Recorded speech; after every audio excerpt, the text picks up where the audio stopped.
I died during the holiest prayer of Ramadan. For 72 hours, I was gone.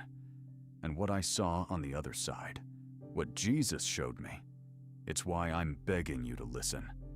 Because February 26th, 2026 is closer than you think. And none of us are ready. Not you, not me, not anyone.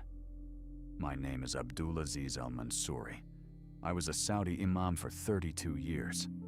I thought I knew God. I thought I knew truth. Then I died in front of 3,000 worshippers, and Jesus Christ himself took me on a journey that shattered everything I believed. What he showed me about February 26th, 2026, it's already starting, and we have less time than anyone realizes. I need you to understand something before I begin. I'm not here to convert you. I'm not here to attack anyone's faith.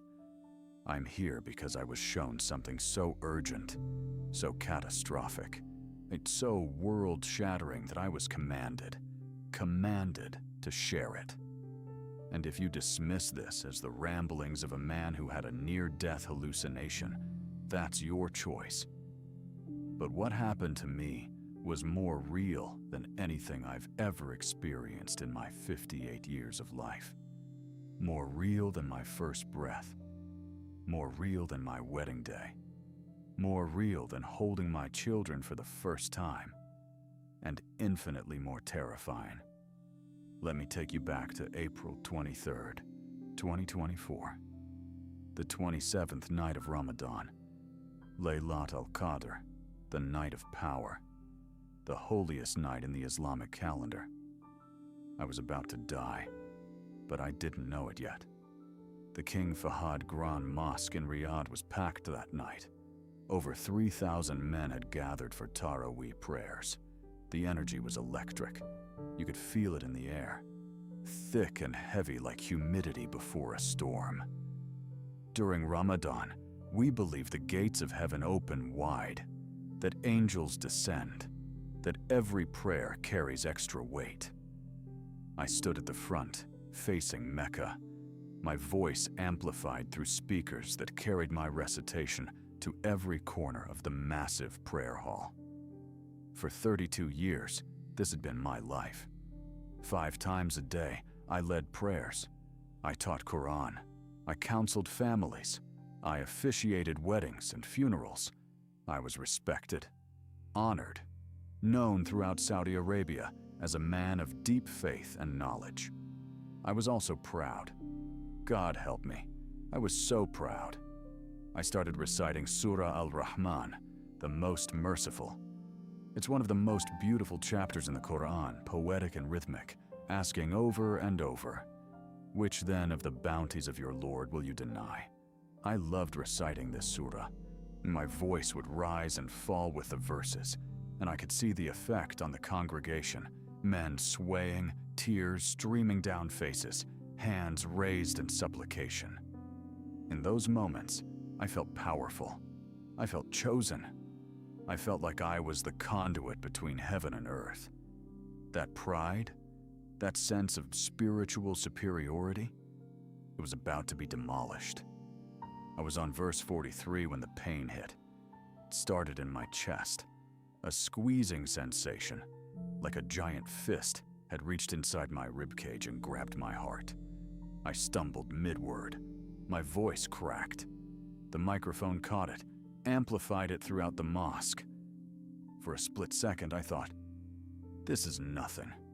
Keep going. Don't show weakness. Pride again.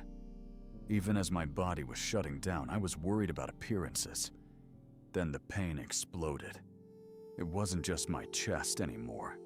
It was my left arm, my jaw, my back.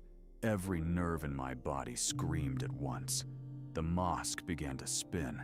The ornate ceiling with its geometric patterns swirled above me like a kaleidoscope.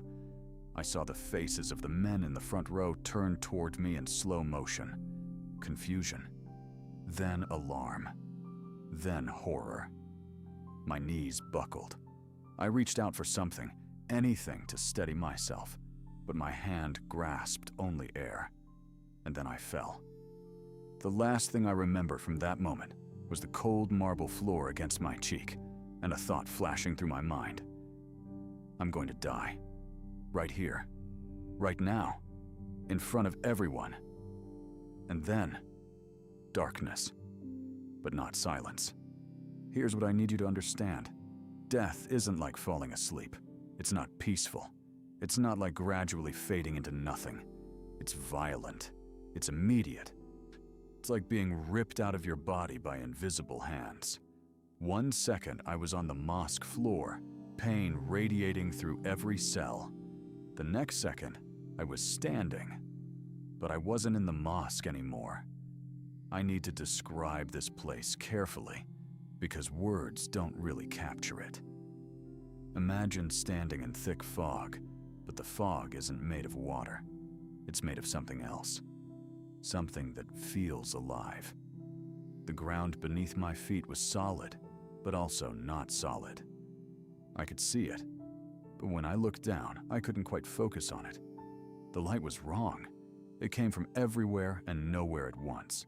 Not bright, not dark, but gray. A gray that hurt to look at because it contained every color and no color simultaneously. And the silence. Oh God, the silence. It wasn't peaceful. It was oppressive. It pressed against my ears like atmospheric preacher at the bottom of the ocean. But underneath that silence, I could hear something. Whispers. Thousands of them. Millions, maybe. Voices speaking languages I didn't understand, all overlapping, creating this constant static hum. I tried to speak. Hello? My voice came out, but it didn't echo. It just stopped, like the air swallowed it. That's when the fear hit me. Real fear. The kind that makes your stomach drop and your skin go cold. Because I suddenly realized I have no idea where I am. I have no idea what's happening. And I have absolutely no control. I started walking. I don't know why. There was no direction, no path, no destination visible. But standing still felt worse than moving. As I walked, shapes began to emerge from the fog. At first I thought they were rocks or trees. But as I got closer, I realized they were people. Hundreds of them. Thousands. All standing motionless, staring at nothing. I approached the nearest one. A man, maybe 30 years old, wearing clothes I didn't recognize. Middle Eastern features. I waved my hand in front of his face. Nothing. No reaction. His eyes were open, but there was nothing behind them. Empty. Like looking at a mannequin. "Excuse me," I said, my voice shaking. "Where are we?" No response. I moved to the next person. An elderly woman. Same thing. Then a young boy. Then a businessman in a suit. Then a woman in a hijab. All of them frozen. All of them empty. Panic started to claw at my throat. "Hello!" I shouted into the fog. "Someone help me! Where am I?" My voice disappeared into the gray. The whispers grew louder. And for the first time since my collapse, I wondered, am I dead? Is this hell? But it couldn't be hell. I was a Muslim Imam. I had prayed 5 times a day for decades. I had fasted. I had given to charity. I had lived according to the law. Surely, I would be spared. That's when I heard the other sounds. Beneath the whispers. Coming from somewhere in the distance. Screaming. Wailing. The sound of agony so pure, so raw that it made my blood freeze. And I realized something that made my legs almost give out. This isn't hell. This is the waiting room, and I don't know where I'm going next. The ground began to shake, not violently, but rhythmically, like footsteps. Something was coming. Something massive. The frozen people around me didn't react, but I could feel it. A presence approaching, getting closer with each thunderous step. The fog began to part. And I saw I saw something I still don't have words for. A figure, enormous, made of shadows and darkness. Where it moved, the fog recoiled. Where it looked, the very air seemed to wither. It had eyes, countless eyes, covering what I think was its body. And those eyes were looking for something. They were looking for me. I ran. I don't remember deciding to run. My body just moved on pure instinct. Behind me, I could hear it following, not hurrying, not chasing, just walking with those same steady, thunderous steps. Because it knew something I was just beginning to understand. There was nowhere to run. This place didn't have exits. It didn't have edges. It just was.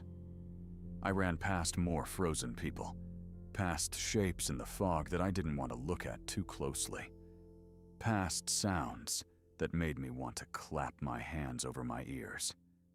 And all the while, those footsteps behind me never stopped, never sped up, never slowed down. And then, just when I thought my lungs would explode, just when I thought I couldn't take another step, light. Real light. Not the gray non-light of the fog. Actual, brilliant, warm light. It cut through the fog ahead of me like a searchlight, a beam of pure radiance that seemed to push back the darkness itself. I ran toward it, my legs burning. My heart. Did I even have a heart anymore? Pounding in my chest. The footsteps behind me stopped. The presence, whatever it was, seemed to retreat. Even the whispers faded. And as I got closer to the light, I saw a figure standing in it. A man, waiting for me. He was facing away, his back to me.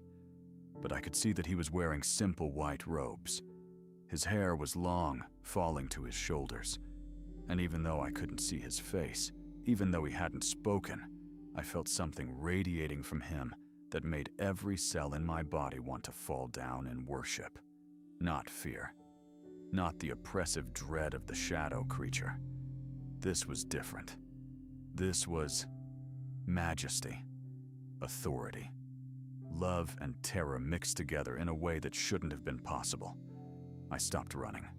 I stood there, maybe 20 feet away from him, gasping for breath I probably didn't need anymore. And then, slowly, he turned around, and I saw his face. I'm going to tell you what he looked like, and I need you to understand that I'm going to fail. Because human language, Arabic, English, any language, doesn't have the capacity to describe what I saw. He looked normal, like a man in his 30s, with Middle Eastern features. Of course, he would have been from that region. Dark hair, beard, eyes that were brown but also contained depths I couldn't fathom. When I looked into those eyes, I felt like I was looking into eternity itself. Not metaphorically, literally. Like his gaze could see through time, through space, through my soul down to the very core of my being.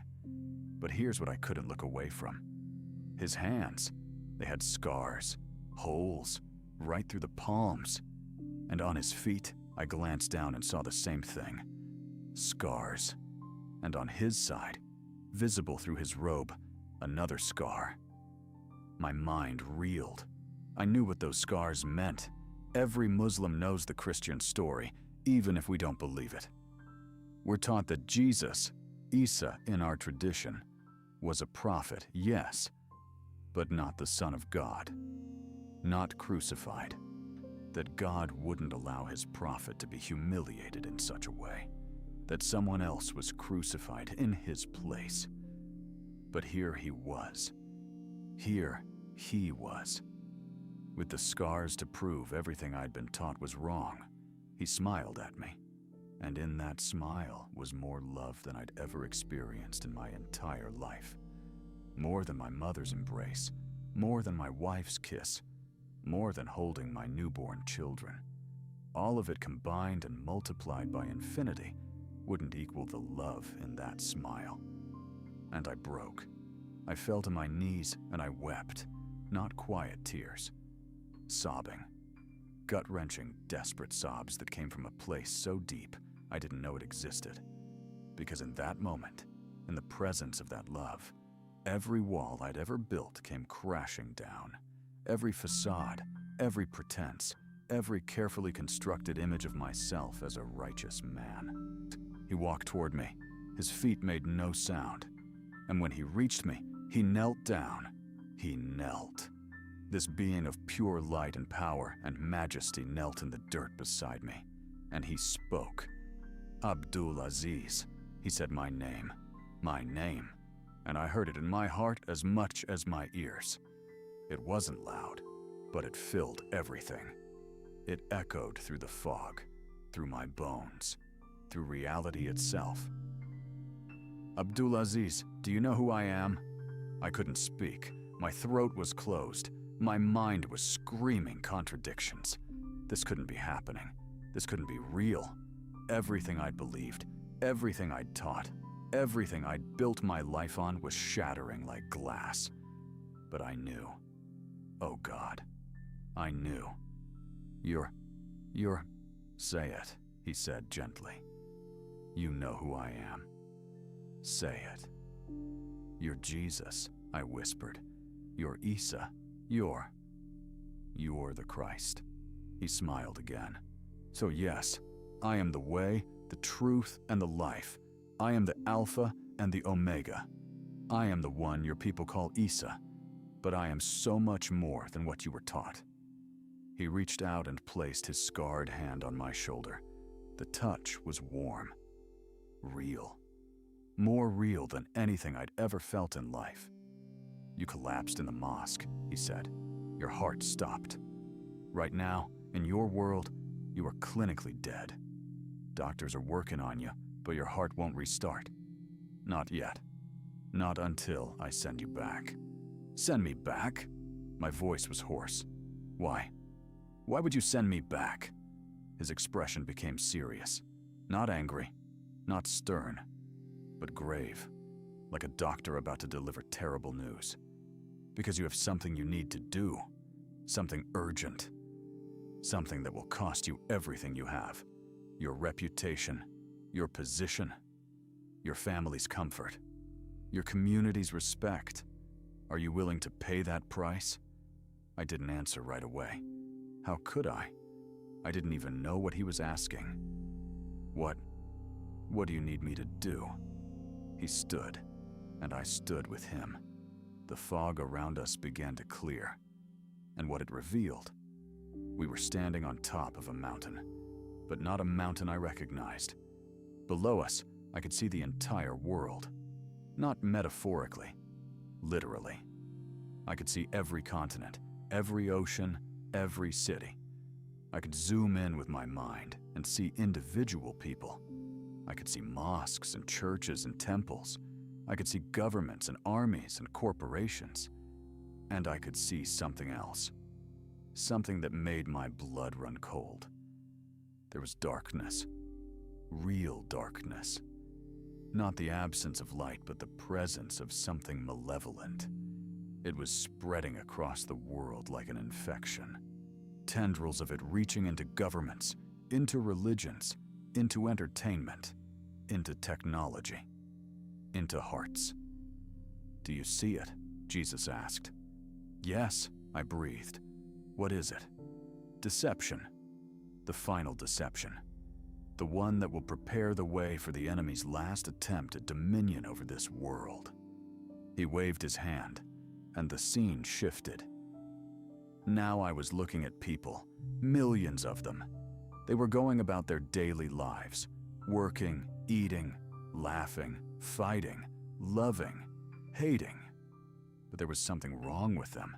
Around their heads, I could see these things, like crowns, but made of shadows, whispering to them, feeding them thoughts, slowly, gradually turning them away from truth. It's happening faster now, Jesus said. The acceleration has begun. What used to take decades now takes years. What took years now takes months. And the enemy knows his time is short. How short? I asked, even though I was afraid of the answer. He turned to me. His eyes burned with an intensity that made me want to look away. Abdul-Aziz, I'm going to show you something, and then I'm going to send you back.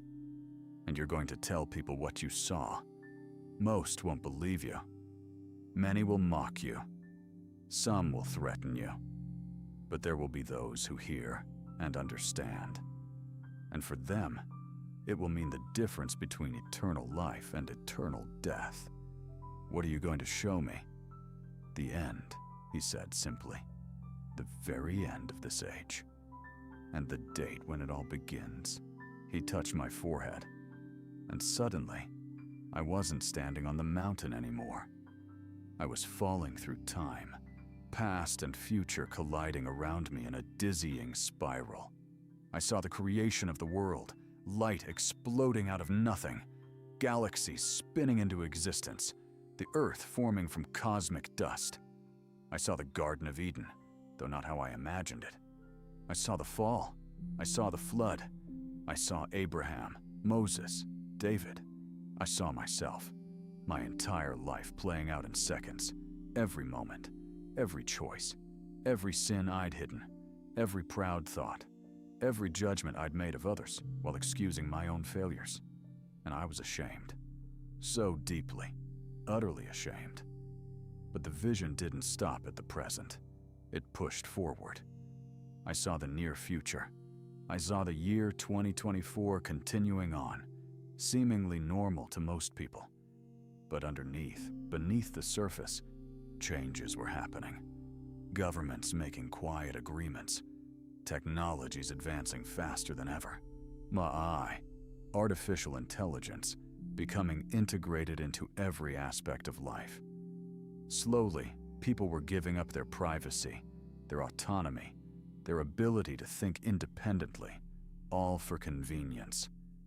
I saw the year 2025, the changes accelerating, a new financial system being prepared, digital currencies that could be controlled, monitored, shut off with the press of a button.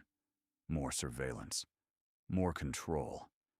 But it was marketed as progress, as safety, as necessary for the greater good. And people accepted it, because they were tired of chaos, tired of uncertainty, tired of freedom's messy complexity. They wanted someone to tell them what to do, someone to make them feel safe.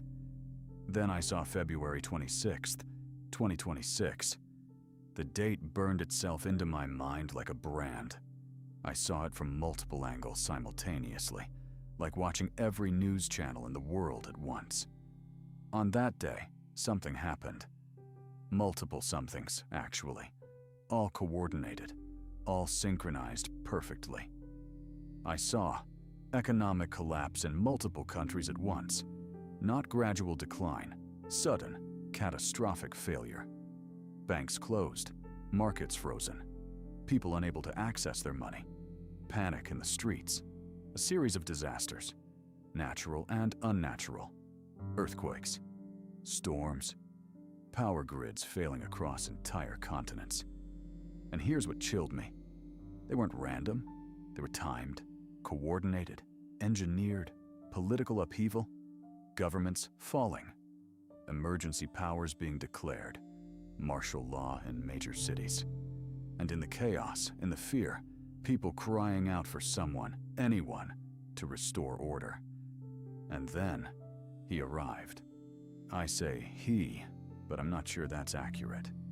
Wore the form of a man. It spoke with a man's voice. But when I looked at it, really looked at it, I could see something else underneath. Something ancient. Something that had been waiting for millennia for this exact moment. The Antichrist, the Dajjal, the deceiver, the beast. Every culture has a name for it. But this was him. This was Yai. And the world embraced him. That's what broke my heart. That's what made me weep as I watched. Not that he came. We've been warned about that for thousands of years. But that people welcomed him, They cheered for him. They worshipped him because he promised them exactly what they wanted: peace, security, prosperity, unity. All he asked in return was their complete allegiance, their total surrender, their eternal souls. And they gave it willingly, eagerly, desperately. I saw people lining up to receive his mark, a mark that would allow them to buy and sell, to participate in society, to have jobs and food and safety. Without it, you were nothing. Outcast, starving, hunted. The mark wasn't just physical, it was spiritual. It was a chain that bound people to him, that separated them from God forever. And once it was taken, there was no going back. No repentance, no redemption. Done. Jesus pulled me back from the vision. We were on the mountain again. I was on my hands and knees, gasping, tears streaming down my face. February 26th, 2026, he said. That's when it begins. The final countdown. From that day, events will accelerate beyond anything humanity has ever experienced. 3.5 years of relative peace under his rule, but it's a lie. It's a trap. And then 3.5 years of tribulation so terrible that if I didn't cut it short, no flesh would survive. But why? I choked out. Why show me this? I'm just one man. I can't stop it. I can't change it. You're not meant to stop it, he said gently. It must happen. It's been written since before the foundation of the world. But you can warn people. You can tell them what's coming. You can give them a choice. What choice? He knelt down again, looking into my eyes. The choice between me and the world, between truth and comfort, between eternal life and temporary safety.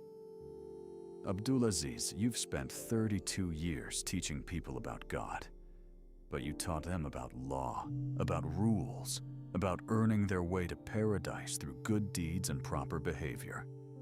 You taught them pride dressed up as piety. His words cut me, but they were true, so painfully true. I'm not a set of rules, he continued. I'm not a philosophy. I'm not a religion. I am. I am God made flesh. I am the bridge between heaven and earth. I am the only way to the Father, not through good works, though good works flow naturally from those who love me, not through religious observance, though true worship is beautiful, but through surrender, through faith, through accepting what I did on that cross. He held up his scarred hands. These scars are real. The crucifixion happened. I died. I took on the sins of the world, including yours, and I paid the price that justice demanded. And then I rose. I conquered death. I opened the way for everyone who believes to have eternal life. But Islam, I started. Islam is a beautiful attempt to reach God through human effort, but it's insufficient, because the gap between God and humanity isn't crossable through human effort. The gap is too wide, the sin too deep. That's why I came. That's why I died. That's why I rose. To do for humanity what humanity could never do for itself. You're sending me back, I said. It wasn't a question. Yes. You'll wake up in a hospital. Your heart will have been stopped for 72 hours. The doctors will call it a miracle. Your family will call it Allah's mercy. But you'll know the truth. You'll know who brought you back, and you'll know why. To warn people about February 26th, 2026. Yes, and to tell them about me, the real me, not the sanitized prophet that Islam makes me, but the risen Lord, the Son of God, the Savior of the world. Tell them that time is running out. Tell them that the deception is already here, and tell them that they need to choose, now Today, while there's still time, who they will serve. They'll never believe me, I whispered. My own family won't believe me. Some will. Focus on them. And Abdul-Aziz, he helped me to my feet. When you go back, your body will be weak. You'll have to relearn how to walk, how to talk clearly. The doctors will be amazed that you survived it all. But you'll have something they can't explain. Knowledge. Specific knowledge about things that haven't happened yet. When those things start to come true, and they will, people will listen. What things?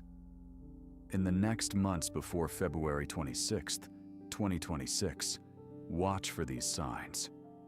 A major assassination attempt on a world leader that barely fails. 3 nations will form an alliance that seems impossible given their history. This will be announced in the fall of 2025. A technological breakthrough in quantum computing that will be hailed as humanity's greatest achievement. But it will be the tool that enables complete surveillance and control. The Vatican will make an announcement about interfaith unity that will shock traditional Catholics. Natural disasters increasing in frequency and intensity. But what the media won't tell people is that some of them are not natural at all. They're being manipulated through weather modification technology that most people don't even know exists. And in early February 2026, exactly 3 weeks before the 26th, there will be a financial summit in Switzerland. Pay attention to what happens there. That's when the final pieces of the beast system will be put in place. The new digital currency, the social credit system, the infrastructure for the mark. It will all be agreed upon in that meeting, though the public won't understand what they're seeing. When these things happen, people will remember your words. They'll know you were telling the truth, and some of them will turn to me before it's too late. Jesus placed both hands on my shoulders. His touch was warm, solid, real. Are you ready? No, I wasn't ready. How could anyone be ready for this? I wanted to ask him 1,000 more questions. I wanted to stay in his presence forever. I wanted to understand everything about what I'd seen. But I also knew that every second I delayed, people were walking closer to the edge of the cliff, and they were being deceived. They were being led like sheep to slaughter. And I had information that could save at least some of them. Send me back, I said. He smiled. You won't remember everything at once. The memories will come back gradually over days and weeks. This is mercy. If you remembered it all at once, your mind couldn't handle it. But you'll remember enough. You'll remember the date, you'll remember the warning, and you'll remember me. Will I? Will I see you again? Yes, either when I return from my people. Soon now. So very soon. Or when your time comes again. But next time, Abdul-Aziz, you'll be ready. Next time, you'll come to me not as a confused soul in the fog, but as a child coming home to his father. Then he did something I'll never forget. He pulled me into an embrace. God himself, holding me like a father holds a son. And he whispered in my ear, I love you. I've always loved you, even when you didn't know me, even when you taught against me, even when you were proud and self-righteous and blind. I loved you. I died for you, and I'm so glad you finally know me. I wept on his shoulder. 32 years of religious performance, of trying to earn God's favor, of living in fear of judgment. It all melted away in that embrace. Because I finally understood. It was never about earning. It was always about receiving. About accepting love that was freely offered, paid for in blood, and given without strings. Go now, he said. Tell them what you know. Tell them who I am. And don't be afraid. When they reject you, and they will, remember that they rejected me first. When they persecute you, remember that I promised this would happen. When you feel alone, remember that I am with you always, until the very end of the age." He stepped back. The mountain began to fade. The world below disappeared. His form became brighter and brighter until I had to close my eyes against the radiance. And then, pain. Overwhelming, excruciating pain. Every cell in my body screaming. Pressure on my chest. Something in my throat. Voices shouting in Arabic. Medical terms I didn't understand. Bright lights overhead. The smell of antiseptic. I was back. I tried to move, but my body wouldn't respond. I tried to speak, but there was a tube down my throat. I tried to open my eyes, but the lids were so heavy. All I could do was lie there as the medical team worked frantically around me. Someone was yelling, "We have a pulse! We have a pulse!" So I record the time, 9:47 p.m., April 26th. Patient was down for 72 hours. This is medically impossible. 72 hours, 3 days. Like Jesus in the tomb. The symbolism wasn't lost on me, even in my weakened state. Over the next days and weeks, I pieced together what had happened from my family and the medical team. I had collapsed during Taraweeh prayers on April 23rd. Massive heart attack. I was dead before I hit the ground. They rushed me to King Faisal Specialist Hospital. The best cardiac team in Saudi Arabia worked on me for hours, but nothing worked. My heart wouldn't restart. By all medical standards, I should have been pronounced dead and taken to the morgue. But my wife, Fatima, my beautiful wife of 35 years, she refused. She stood in that hospital room and declared that I wasn't gone yet, or that Allah wasn't finished with me. The doctors finally agreed to keep me on life support, though they told her privately that it was futile. The brain damage from oxygen deprivation would be catastrophic, even if my heart did restart. For 3 days, I lay there, technically dead. Nurses checked on me out of protocol, but they'd given up hope. And then, on the evening of the 3rd day, my heart just started. No warning, no medical intervention at that moment. The monitor that had been flatlined for 72 hours suddenly showed a rhythm. Slow at first, then stronger. The medical team couldn't explain it. They ran every test imaginable. My heart showed evidence of severe damage, but it was functioning. My brain showed some oxygen deprivation, but nothing that would explain unconsciousness for 3 days. It violated everything they knew about cardiac medicine. They called it a miracle. They had no idea how right they were. I woke up fully 5 days after my return. The tube had been removed from my throat. The heavy sedation had been lifted. My eyes opened, and the first face I saw was Fatima's. She looked terrible. Beautiful, but terrible. Eyes red from crying. Face drawn from lack of sleep. But when she saw me looking at her, really looking at her, conscious and aware, she burst into tears. "Abdul-Aziz," she sobbed. "You came back. You came back to me." I tried to speak, but my voice was a croak. I need water." She gave me ice chips, and gradually my voice returned. Over the next hours, she told me everything. How the community had rallied around us, how thousands had prayed for me, how the imams from across Riyadh had visited, how our children, 3 daughters and 2 sons, all adults now with families of their own, had maintained a vigil.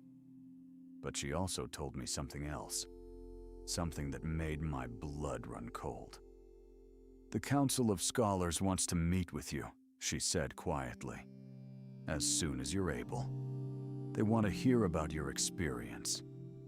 They're saying it's a sign, a blessing from Allah.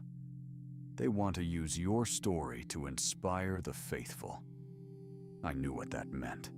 They wanted to control the narrative.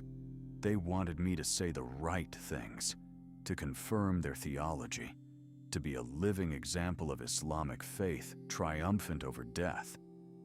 They had no idea what I'd actually experienced, and when I told them, the doctors kept me in the hospital for 2 more weeks, physical therapy to rebuild my strength, neurological tests to assess brain function, psychological evaluation to make sure I was mentally stable. That last one was ironic. How do you tell a psychiatrist that you met Jesus, saw the end of the world, and have been given a prophetic warning? They'd declare you insane immediately. So I was careful. I told them I had fragmented memories, strange dreams, nothing conclusive. The psychiatrist noted possible hallucinations associated with anoxic brain injury, but ultimately cleared me. My body recovered faster than the doctors expected. By the 3rd week, I could walk unaided. By the 4th week, I was ready to go home. But the memories were coming back in waves, just as Jesus said they would. I'd be eating breakfast, and suddenly, I'd remember a specific detail from the vision. I'd be praying, still praying Muslim prayers out of habit, and I'd be overwhelmed with the memory of his embrace. I'd be listening to my family talk, and I'd remember the date. February 26th, 2026. It burned in my mind. Less than 2 years away. And I had to warn people. But how? How do you tell a Muslim community that their imam met Jesus and was told that Islam is insufficient? How do you tell people that the end of the world is about to begin and they need to convert to Christianity to survive? You don't. Not directly. Not all at once. I started slowly. When I finally returned to the mosque, 8 weeks after my collapse, the congregation gave me a standing ovation. They saw me as a living miracle, proof of God's power. The other imams embraced me. The Council of Scholars presented me with an award. And in my first sermon back, I spoke about my experience, but carefully, very carefully. Brothers, I said, I died.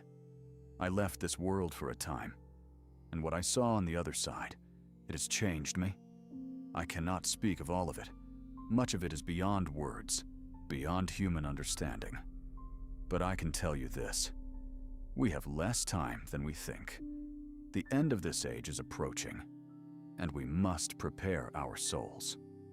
The congregation nodded. They thought I was speaking about standard Islamic eschatology, the day of judgment, the coming of Mahdi, the return of Isa to break the cross and kill the Dajjal. They didn't know I was speaking about something very different.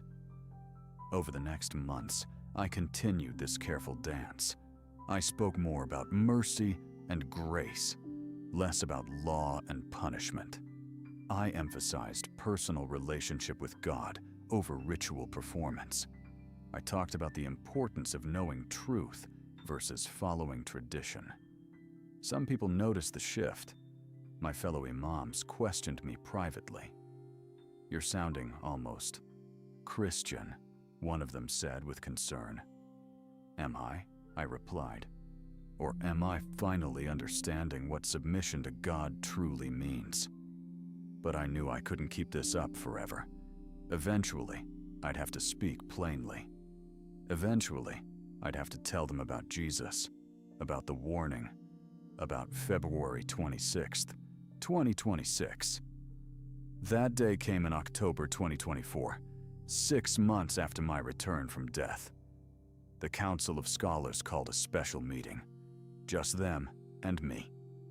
7 of the most respected Islamic scholars in Saudi Arabia, sitting in a semicircle, with me standing in the center, like a defendant on trial.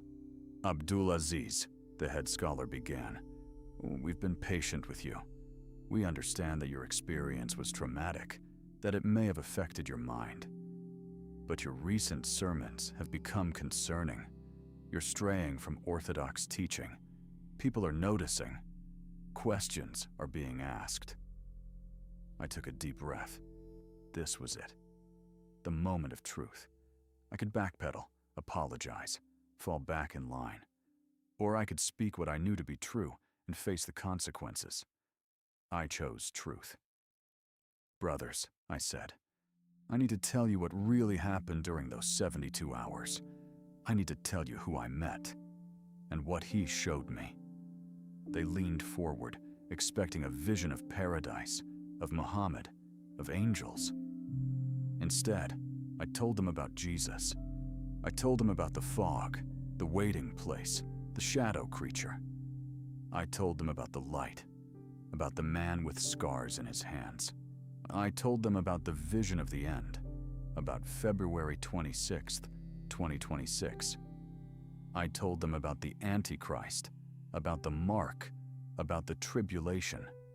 And I told them what Jesus said, that he is the only way to the Father, that Islam, for all its beauty and devotion, is insufficient. That salvation comes through faith in his sacrifice, not through good works or religious observance. The room was silent when I finished. You could have heard a pin drop.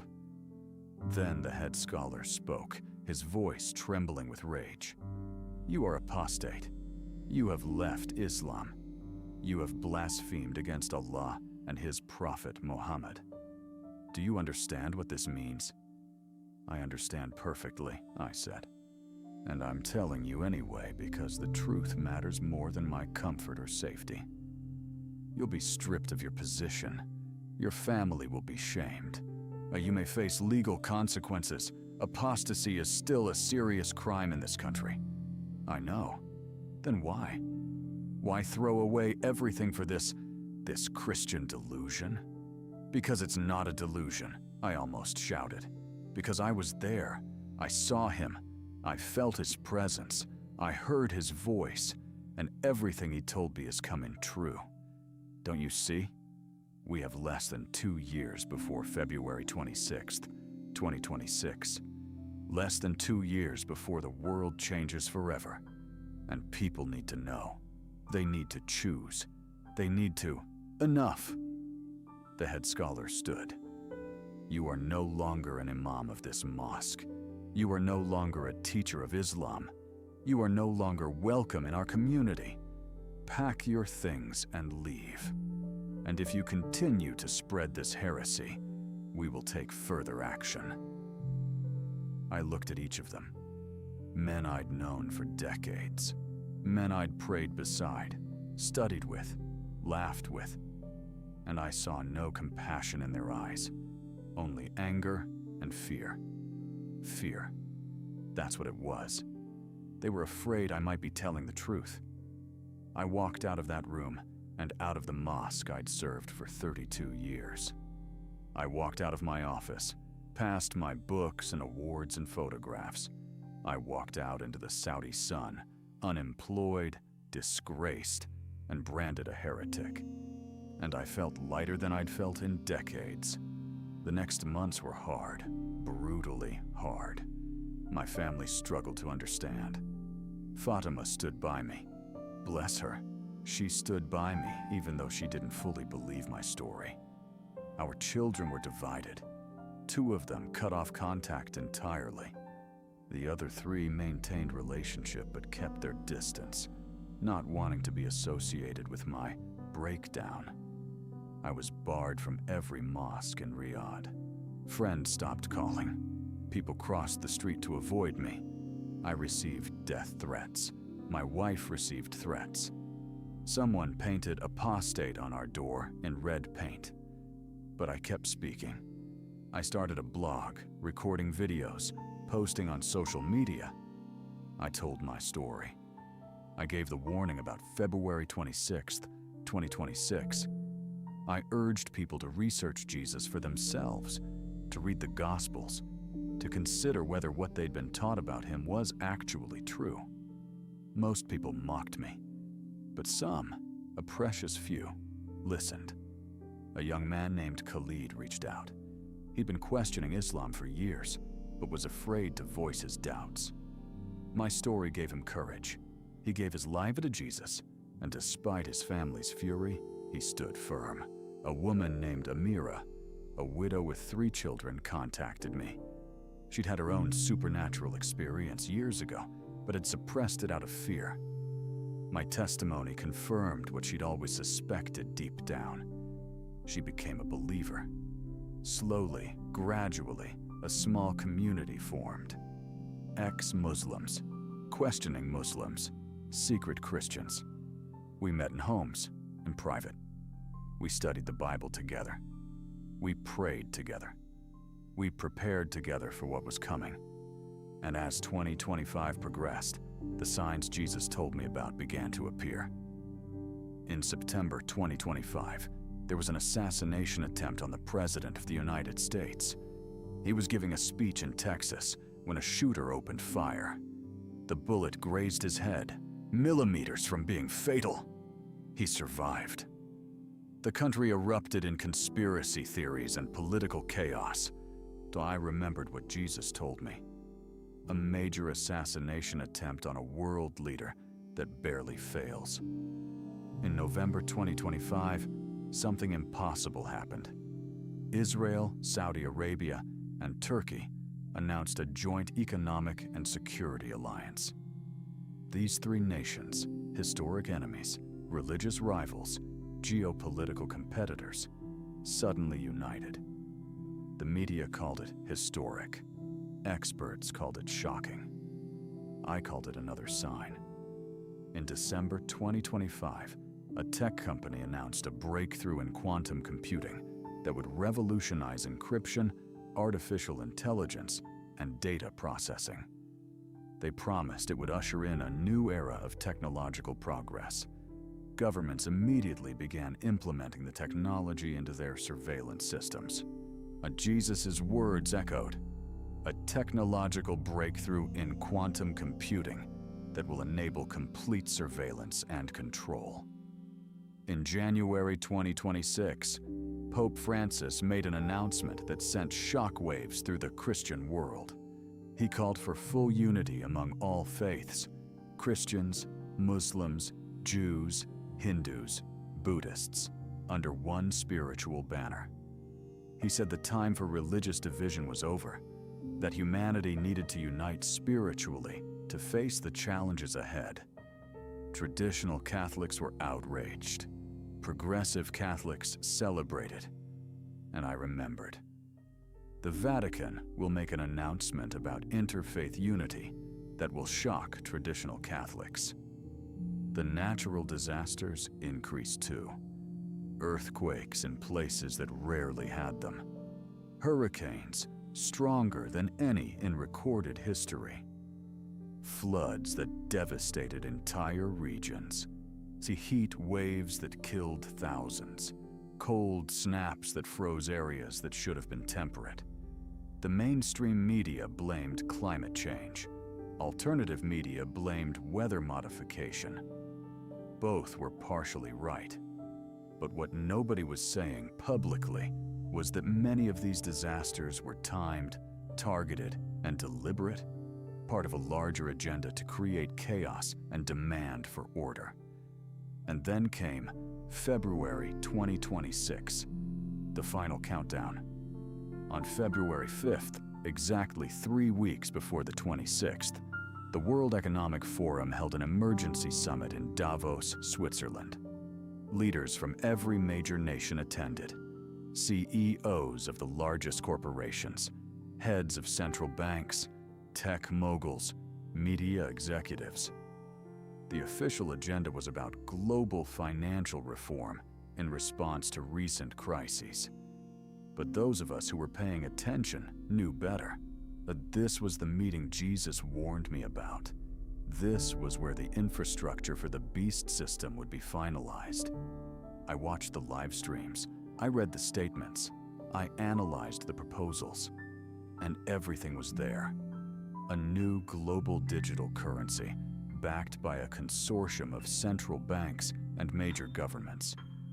They called it the World Credit and promised it would stabilize markets, prevent fraud, and make transactions seamless. A universal identification system linked to biometric data, fingerprints, facial recognition, DNA. They said it would eliminate identity theft and make international travel effortless. A social credit system modeled on the Chinese system, but improved and fair. They said it would reward good citizenship and discourage antisocial behavior. And the linchpin that would tie it all together. A small chip, implantable under the skin, that would serve as your ID, your wallet, your passport, your medical record. They called it the Unity chip and showed videos of happy families using it to shop, travel, and access services. It was sleek. It was convenient. It was the future. It was the infrastructure for the mark of the beast. The summit ended on February 8th. The attending leaders promised to begin implementation of these systems in their respective countries within months. Some, they said, would roll out as early as spring 2026. February 26th was 18 days away. I knew what was coming. I'd seen it. On February 26th, the world as we knew it would end. The transition period would begin. The beast system would start to manifest. The Antichrist would rise from the chaos. And I had 18 days to warn as many people as possible. I made this video. This testimony you're hearing right now. I've held nothing back. I've told you everything. My death, my encounter with Jesus, the vision of the end, the specific signs, the date. February 26th, 2026. If you're hearing this before that date, you still have time to prepare. If you're hearing it after, you're living in the new reality, and you need to make a choice, and fast. Let me speak to you directly now. Not as an imam, I'm not that anymore. Not as a scholar. My degrees and credentials were stripped from me. But as a man who died, met Jesus, and came back to warn you. You have a choice to make. The most important choice of your life. Maybe the most important choice in human history. The world is about to change in ways that will terrify you. Economic collapse, natural disasters, political upheaval, the rise of a charismatic leader who promises to fix everything, the implementation of systems that will control every aspect of your life. In that chaos, you'll be tempted to accept the easy path. Take the chip. Join the new system. Embrace the unity. Bow to the new order. Because if you don't, you'll be cast out. You won't be able to buy food. You won't be able to work. You won't have access to healthcare. Your children will suffer. The pressure will be immense. The fear will be overwhelming, and most people will cave. But here's what I need you to understand. That chip, that mark, that system, it's not just economic, it's spiritual. Taking it means pledging allegiance to the beast.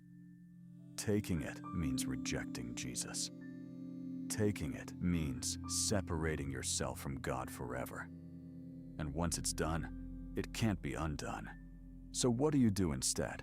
How do you survive? How do you resist? First, give your life to Jesus. Now.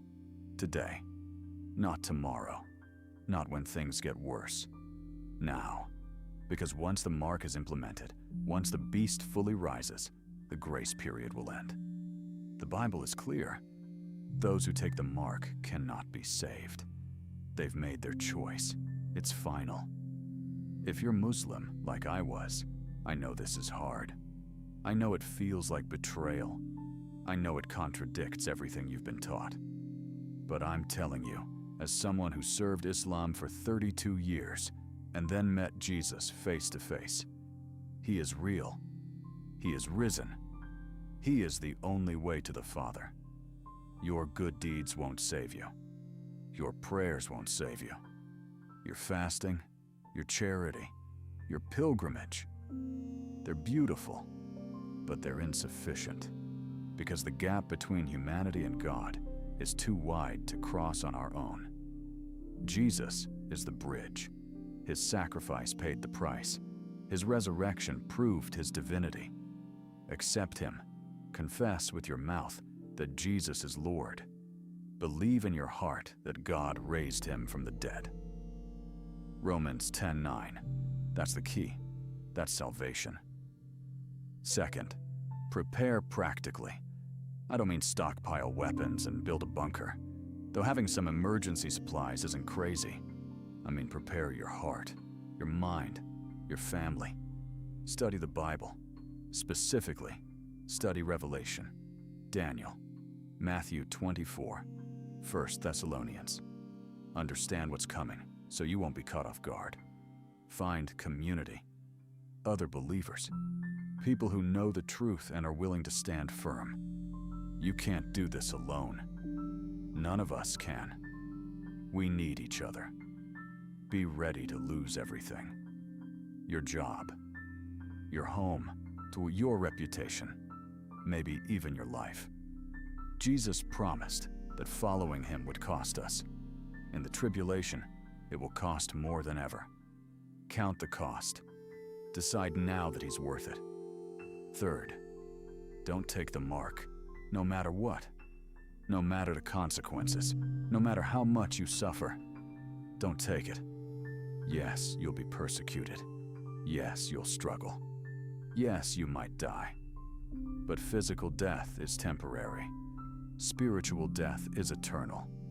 Better to lose your physical life and gain eternal life than to save your physical life and lose your soul forever.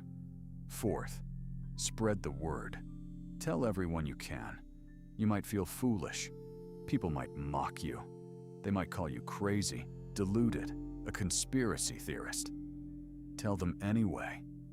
Because when February 26th, 2026 comes, and it will come, and the world starts to unravel exactly as predicted, when some of those people will remember. They'll remember that you warned them. They'll remember that you told them about Jesus, and they might turn to him while there's still time.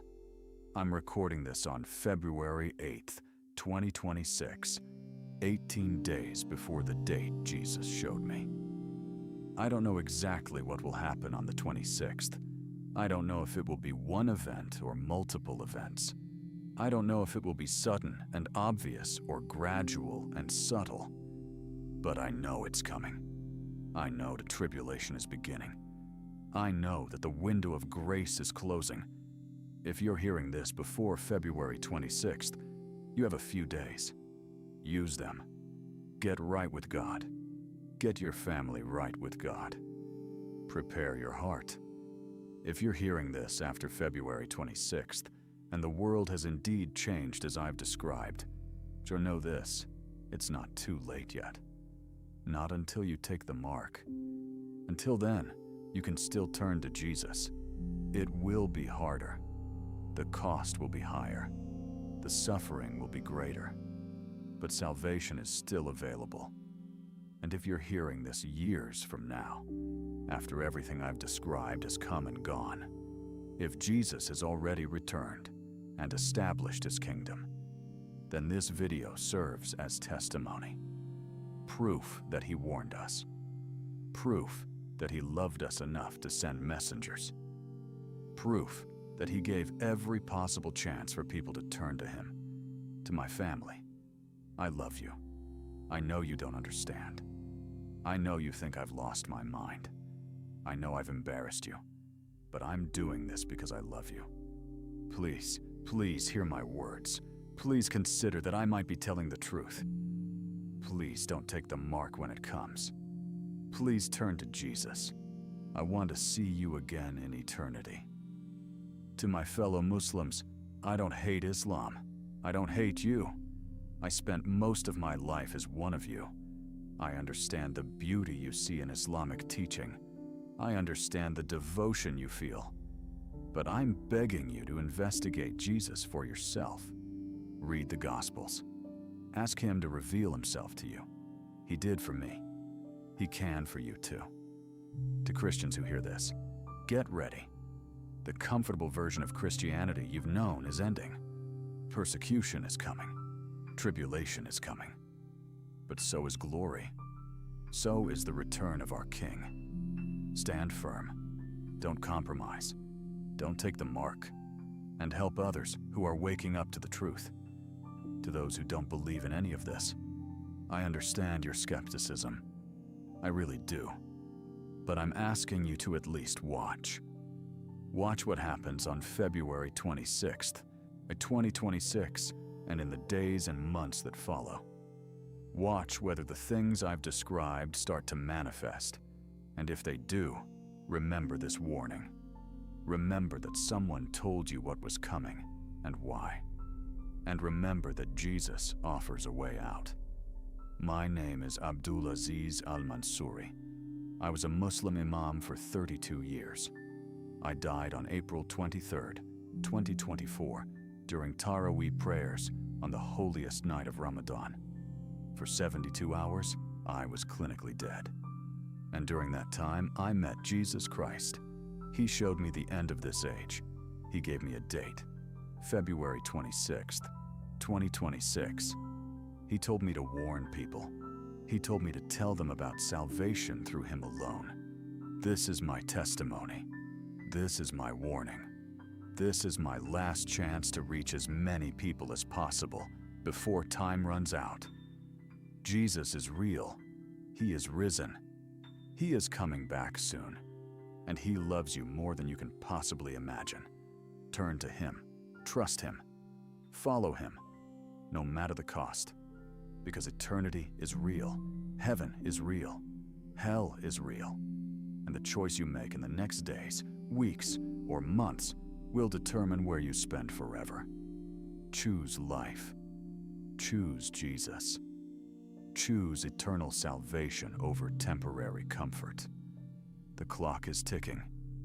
February 26th is coming. Don't say you weren't warned.